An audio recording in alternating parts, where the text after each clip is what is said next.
Hello दोस्तों, आज हम पहुंचे हैं नासिक के करीब ज्योतिर्लिंग जिसका नाम है त्र्यंबकेश्वर महादेव। जैसे कि मैंने आपसे वादा किया था कि सावन के पवित्र महीने में आपको 12 ज्योतिर्लिंग का दर्शन कराऊंगा, जिसमें से 7 ज्योतिर्लिंग का दर्शन आप कर चुके हैं मेरे ब्लॉग में। अगर आपने अभी तक नहीं किया है तो आप जाइए और मेरे वीडियो देखिए, कमेंट, लाइक, सब्सक्राइब और अपने परिवार को ज़रूर दिखाएँ।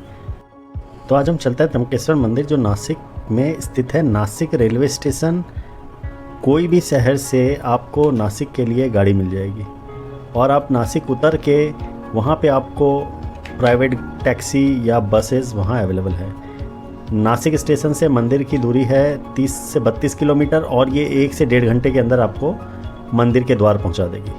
और ये मंदिर का जो द्वार आप देख रहे हो, यहाँ पे सिर्फ एंट्री आपको मिलेगी VIP पासेस, और पीछे से रास्ता गया है वो आपको ले जाएगा बैक साइड से मंदिर के रास्ते, जो आपको करीबन घंटे भर लगेंगे दर्शन करने के लिए। और यहाँ से आप VIP पासेस का टिकट लेके सीधे मंदिर के अंदर आप एंट्री कर सकते हो। 200 रुपये का पासेस है, तो हमने ले चुके हैं 200 रुपये में VIP पासेस। अब हम चलेंगे मंदिर के अंदर और आपको दर्शन कराएंगे पहले ऐसे ज्योतिर्लिंग में जहाँ पे ब्रह्मा, विष्णु और महेश का साक्षात वास है।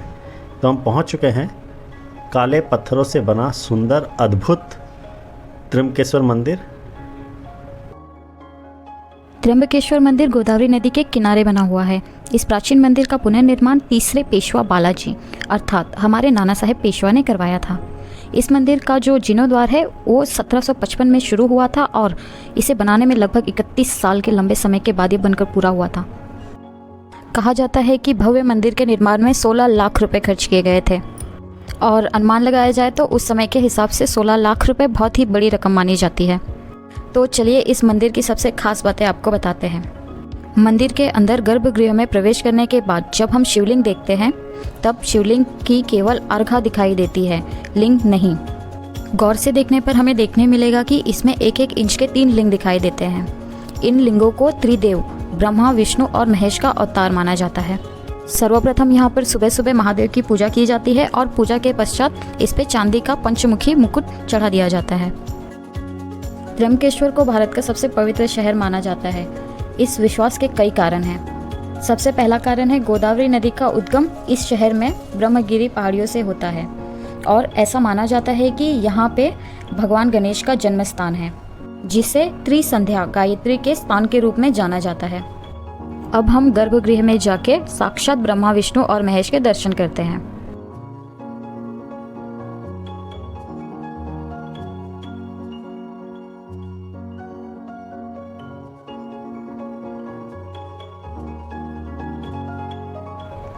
तो महादेव ज्योतिर्लिंग के दर्शन के बाद हम आए हैं बाहर मंदिर की खूबसूरती को और करीब से देखने। बहुत ही पुरानी और अद्भुत कलाकृति से भरी हुई है ये मंदिर का प्रांगण। आप इसे नज़दीक से देख सकते हैं और इस मंदिर की और भी काफ़ी सारी विशेषताएं हैं जो हम सीधे यहाँ के पूजनीय पंडित जी के मुख से सुनते हैं। महाकाल तो कालों के काल है, तो उसी प्रकार महामृत्युंजय जी है। जहाँ पर डॉक्टर का प्रयास खत्म हो जाता है तो वहाँ पे ही त्र्यंबकेश्वर जी का काम चालू हो जाता है।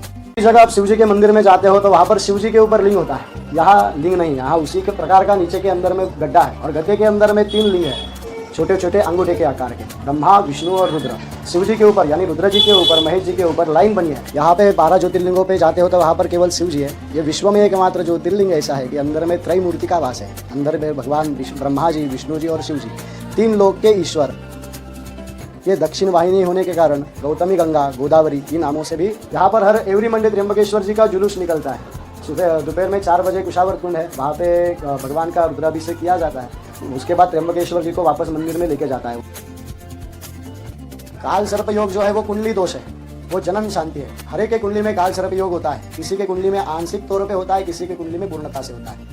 जैसे देखने के लिए जाएंगे तो आपके प्रॉब्लम अलग है, मेरे प्रॉब्लम अलग है। मेरे भी कुंडली में काल सर्प योग है, आपके भी कुंडली में काल सर्प योग है। और काल सर्प योग के मैंने बोले आपको टोटल 12 प्रकार है। हर एक के नाम अलग अलग है। अनंत, वासुकी, शेष, पद्मनाभ, चकम्बल, शंखपाल, धृतराष्ट्र, तक्षक और कालिया, ये हुए 9 नाग। उसी प्रकार राहु, काल और सर्प, ये हुए 3 नाग। इस त्र्यंबकेश्वर में ही विशेष तौर पर काल सर्प योग की पूजा यहाँ पे की जाती है। उसमें 2-2.5 घंटे का समय लगता है पूजन में। पूजन का प्रबंध सब पंडित जी के घर में होता है।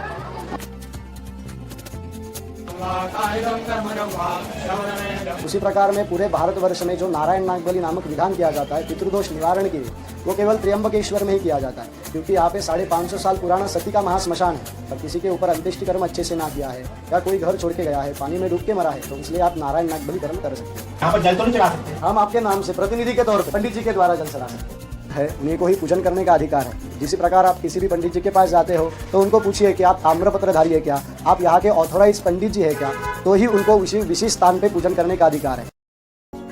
तो हम महादेव के बहुत ही बढ़िया दर्शन करने के बाद अभी हम जा रहे हैं कुशावर्त तीर्थ। ये मंदिर से 200 मीटर आगे ही है, तो वहाँ आप जाके स्नान कर सकते हैं और ये एक तीर्थ महाकुंभ भी होता है यहाँ पे। तो आइए हम सुनते हैं पंडित जी के मुख से यहाँ की प्राचीन कथा। एक त्र्यंबकेश्वर क्षेत्र है। इस क्षेत्र में गौतम ऋषि यहाँ अपनी पत्नी अहिल्या जी के साथ यहाँ निवास करते थे। प्राचीन काल में वो खेती करते थे।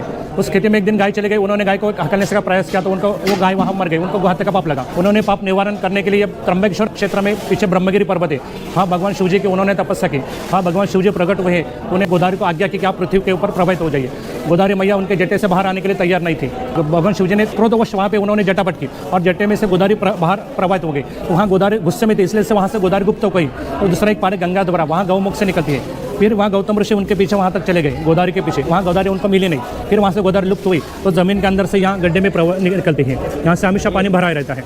यह पानी आप निकालेंगे तो फिर नीचे से आता रहता है। फिर यहाँ से गोदावरी नीचे कुंड में जाती है। फिर गौतम ऋषि ने यहाँ आकर गोदावरी मैया की प्रार्थना की, उनको शांत किया और इस कुंड में उन्होंने स्नान किया। उनका गुहत्या का पाप निवारण हुआ। पृथ्वी के ऊपर 4 जगहों पे अमृत की बूंदें गिरी है। एक इलाहाबाद प्रयाग में और हरिद्वार में, उज्जैन में और एक त्र्यंबकेश्वर में। इस कुंड में गिरे, इसलिए हर 12 साल में एक बार यहाँ कुंभ मेला होता है। त्र्यंबकेश्वर में ही रियल कुंभ मेला होता है। सब नागा बाबा यहाँ स्नान करते हैं। ये छोटी जगह है। एक आगे गोदावरी बड़ी होकर नासिक जाती है पंचवटी में, इसलिए पब्लिक के लिए वहाँ पे रखा है। ये त्र्यंबकेश्वर ज्योतिर्लिंग शिव जी का स्थान है। जो शिव भक्त नागा बाबा है वो यहाँ स्नान करते हैं, वो नासिक में नहीं करते। नासिक में कौन? नासिक में जो शिव राम भक्त है, वैष्णव साधु जो 3 अखाड़े रहे, वो नासिक में करते हैं। त्र्यंबकेश्वर भगवान का पालकी हर सोमवार के दिन यहाँ पे स्नान के लिए आते हैं। अच्छा। यहाँ पंचामृत पूजा होता है, अभिषेक होता है, महाआरती करके फिर मंदिर में ले जाते हैं। ये देखिए, ये भगवान विष्णु की प्राचीन मूर्ति है। यहाँ पर भगवान विष्णु शेषनाग की छैया पर लेटे हुए हैं और ये गोदावरी नदी से आता हुआ पानी है। तो चलिए अब हम आपको गोदावरी माता के मंदिर ले चलते हैं। ये है गोदावरी माता की मूर्ति। ये काफ़ी प्राचीन है। इसी प्रकार के आप यहाँ पर छोटे छोटे मंदिर बने हुए हैं, वो देख सकते हैं। ये वही कुशावर तीर्थ है जहाँ पर सारे भक्त आते हैं और स्नान करते हैं। उसके बाद ही त्र्यंबकेश्वर महाराज के दर्शन करने जाते हैं। ऐसा माना जाता है कि इसमें स्नान करने मात्र ही आपके सारे कष्ट और दुख और पाप धुल जाते हैं। मंदिर के अंदर आपको इसी प्रकार से जगह जगह पे मूर्तियाँ बनी हुई दिखाई देंगी।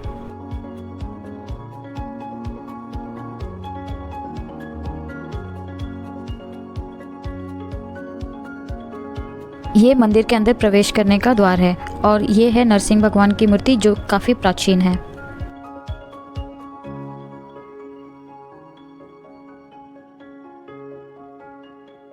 यहाँ पे आपको हमारे देवी देवताओं की सारी मूर्तियाँ बनी हुई दिखने को मिलती हैं। इसके बाद अब हम जाने वाले हैं गंगा द्वार ब्रह्मगिरी उद्गम स्थान की ओर। अब हम पहुँच गए हैं ब्रह्मगिरी के रास्ते पे। यहाँ से हमें ऊपर जाना है। यहाँ पर ये बोर्ड लगा हुआ है और हमारी जो राइट साइड में है ब्रह्म सावित्री का ये मंदिर बना हुआ है। तो चलते हैं आगे ब्रह्मगिरी पर्वत की तरफ, लेकिन उसके पहले हमें यहाँ से टिकट लेना होगा जिसका मूल्य है 30 रुपये प्रति व्यक्ति।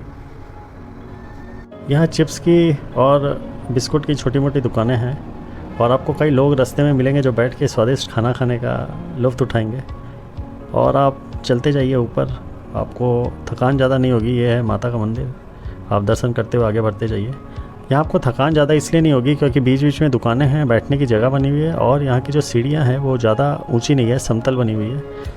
और ये है नासिक का बोर्ड जो लिखा हुआ है यहाँ पे कितने प्रकार के यहाँ जानवर है। और ये मुक्ता देवी मंदिर है जो आपको रास्ते में मिलेगा। इनका भी दर्शन का लाभ उठाइए और आगे बढ़ते जाइए। जगह जगह आपको कल्पतरु के वृक्ष मिलेंगे।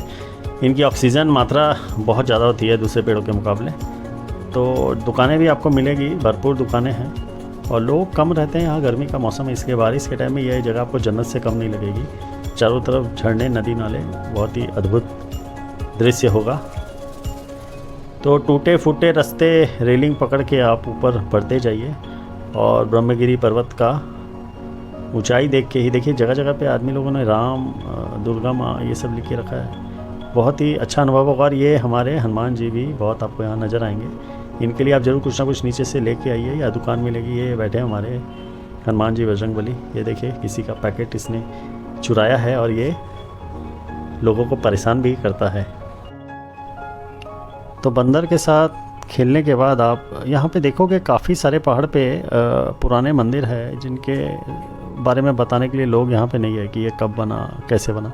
पहाड़ों के बीच से हम चलते हुए एक मंदिर पहुँचे हैं जहाँ पे महर्षि गौतम और अहिल्याबाई का ये गुफा माना जाता है। तो इनके भी आप दर्शन करिए। कहा जाता है यहाँ उन्होंने तपस्या की थी। तो हम आगे बढ़ते हैं और चढ़ाई पर्वत की बहुत है। तो चढ़ते चढ़ते हम और ऊपर चढ़ रहे हैं और बहुत ही तेज़ धूप है, थकान बहुत ज़्यादा हो चुकी है और जगह जगह पे पानी मिल रहा है। और ये भाई साहब बहुत अच्छा नींबू पानी बनाता है। नीचे मैंने सुना था, तो एक गिलास नींबू पानी पी के थोड़ा ताज़ा होने के बाद फिर चढ़ाई चालू की है हम। आगे जाते हमें ये प्राकृतिक कुंड मिला है जिसे इंसानों ने पूरी तरह से गंदा करके छोड़ दिया है।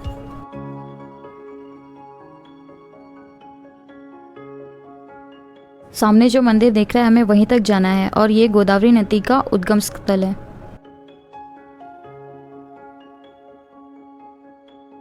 हम पहुंच गए हैं और ये बोर्ड लगा हुआ है ब्रह्मगिरी मंदिर का। और ये देखिए प्राचीन ब्रह्मगिरी मंदिर। तो अब हम मंदिर के अंदर प्रवेश करने जा रहे हैं। ये वही मंदिर है जहाँ पर गौतम ऋषि ने तपस्या की थी। तपस्या करने के पश्चात उन्हें ब्रह्मा, विष्णु और महेश तीनों ने दर्शन दिए थे। इसीलिए आपको यहाँ पर ब्रह्मा, विष्णु और महेश तीनों के ही दर्शन करने को प्राप्त होते हैं।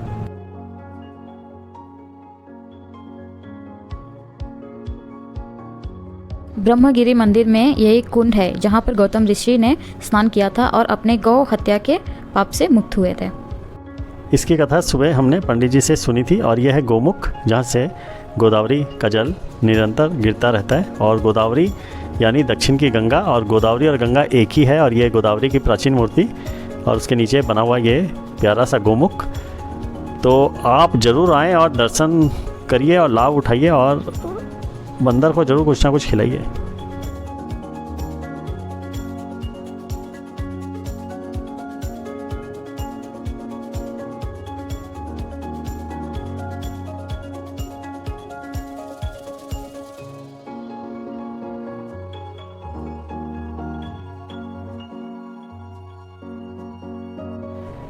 तो ये ब्रह्मगिरी मंदिर जो मैंने आपको अभी दिखाया, और इससे थोड़ी सी आगे जाके गोदावरी नदी का उद्गम स्थल।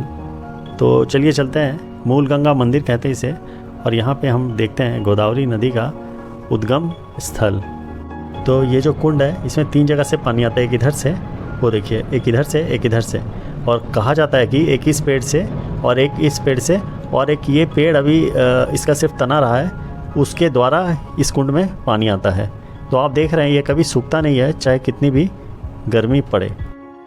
तो हम आगे बढ़ते हैं और यहाँ पे आपको बहुत ज़्यादा तादाद में बंदर आपको मिलेंगे और काफ़ी प्राचीन मूर्तियाँ भी जगह जगह पे रखी हुई है। उनका प्रॉपर मंदिर नहीं बनाया गया है। और वो ब्रह्मगिरी मंदिर से आप सीधा थोड़ी दूर और जाएंगे तो यहाँ पे आपको शिव जटा मंदिर के दर्शन होंगे। ये देखिए एकदम खड़ी चढ़ाई है और नीचे सिर्फ खाई खाई है। बारिश के समय आप थोड़ा देख के आपको आना पड़ेगा। और ये पूरी जो पर्वत श्रृंखला है इसे ब्रह्मगिरी पर्वत बोला जाता है और बहुत ही सुंदर।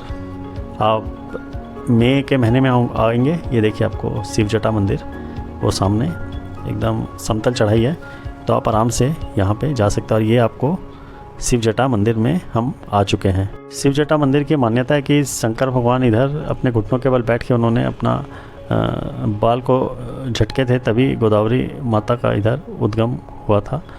और ये देखिए गोदावरी माता यहाँ आपको नज़र आएंगी। ये जल जो आपको दिख रहा है ये गोदावरी नदी का है। और ये जो जटाओं का निशान आप देख पा रहे हैं इसे कहते हैं शिव जटा, और यही है वो प्राचीन शिव जटा मंदिर। तो ये शिव जटा मंदिर और इसकी कहानी मैंने आपको बताई है। तो गोदावरी नदी यहाँ से निकलती है और फिर अंदर चल जाती है और फिर नीचे गंगा द्वार पे निकलती है। और ये है ब्रह्मगिरी पर्वत, और वो उसकी चोटी आप देख पा रहे हैं। हाँ, वो उसकी चोटी है और वो वहाँ से यहाँ पे आती है। यहाँ आने का रास्ता बड़ा समतल है, लेकिन आप जब चढ़ोगे और उतरोगे तब आपको खड़ी चढ़ाई करनी पड़ सकती है। और ये देखिए खूबसूरत नज़ारा ब्रह्मगिरी पर्वत का।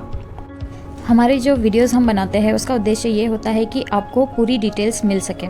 जो लोग नहीं जा पाते हैं या जो लोग जाना चाहते हैं वे फुल डिटेल्स के साथ जाए तो आप पूरी तरह से अच्छे दर्शन कर पाएंगे। तो चलते हैं हम एक नए सफ़र पे, अगले वीडियो में मिलेंगे।